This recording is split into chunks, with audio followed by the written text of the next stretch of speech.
Hello, everybody.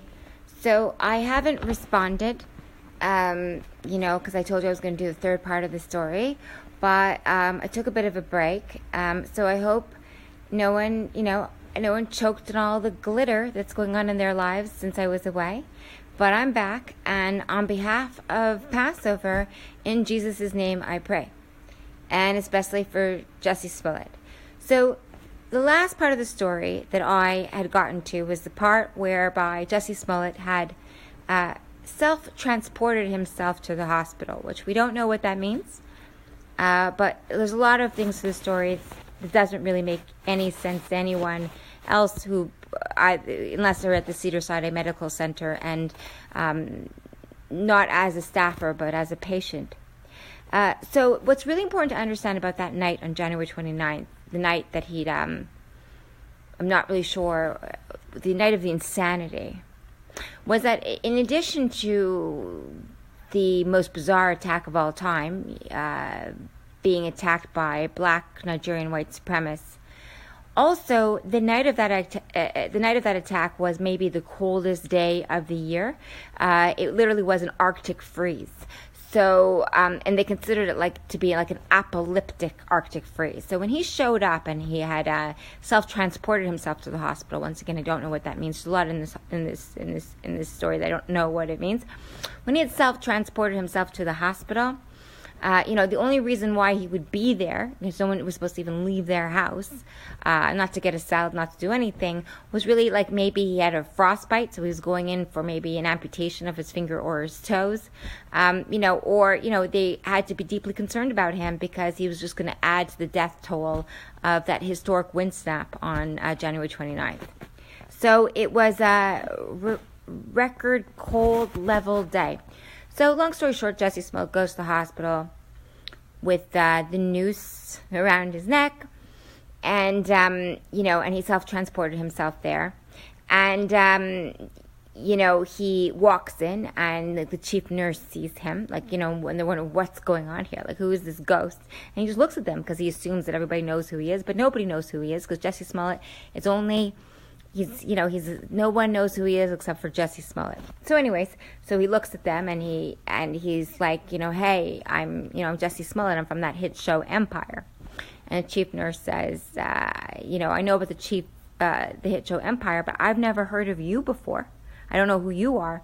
And he's like, yeah, I'm on that show with Rumor Willis, Demi Moore, Lee Daniels. He's the director and Precious. And so the chief nurse said, listen, I've never heard of the likes of you, but I most definitely know who Lee Daniels is. I know that Lee Daniels is a friend of Oprah's, and we at the Chicago hospital, we don't get it twisted like Monique, who was never going to work again. So we're always on the right side of Oprah, and so whatever we could do as a friend of Oprah, we will do for you. And Jussie Smollett says, that's great. So let me just clear up some details about myself and my case. And the chief nurse says, well, what is it, what is wrong with you exactly? And Jussie Smollett tells the nurse, well, I'm bruised. My ribs may be broken or cracked. I need to be examined by a doctor. I fought the fuck out of this night, and the fuck of this night couldn't fight the fuck out of me.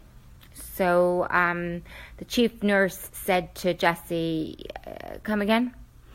I really don't understand your minus 11 degree level of crazy. She let Jussie know you're sounding a bit incoherent. Perhaps she let him know that maybe he's experiencing some memory loss, and maybe he's a bit disoriented, because, hypothermia can do that to a person when you are experiencing an Arctic polar freeze.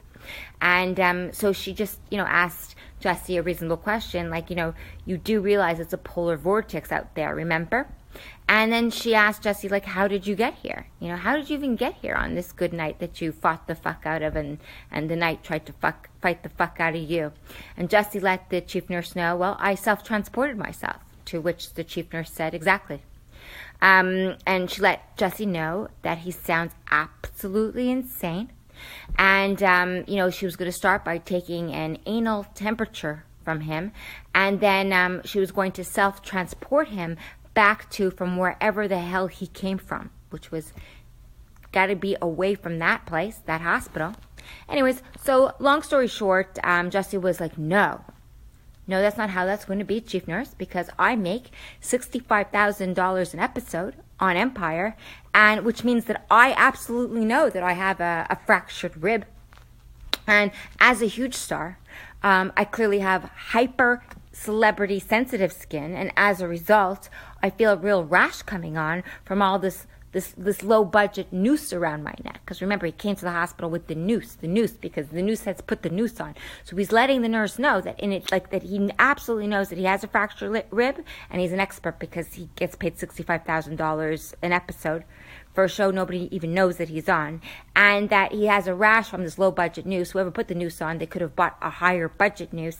Also, he was getting hives because somehow he had drenched himself in bleach. So the chief nurse said to Jussie, listen, I do declare, that you're giving me some kind of, she let him know that you're giving me some kind of 2012 epic flashback crazy ass shit, and it reminded her of the time like when Tom Cruise was jumping up and down on Oprah Winfrey's couch. And she let Jussie know that this type of insanity is intoxicating, and that before she has Jussie signing the whole hospital into $1 billion year lifetime contracts so that everyone could just save the world by separating themselves from their beloved families, she was going to give Jussie 2 Tylenols. She was going to give him a shower, and she was personally going to take the low budget noose off of his neck, and because he's a highly sensitive pseudo celebrity, she was also going to call the Chicago City Police so that Jussie Smollett could file a report and give the Chicago City Police a whole new mess for them to lose their foothold in again. So this is part 3 of the Jussie Smollett story. It's an epic story that doesn't seem to end and has garnered the attention of just about everybody and, of course, the President of the United States. So stay tuned to part 4. Thank you. Thank you for your patience. Don't choke on glitter.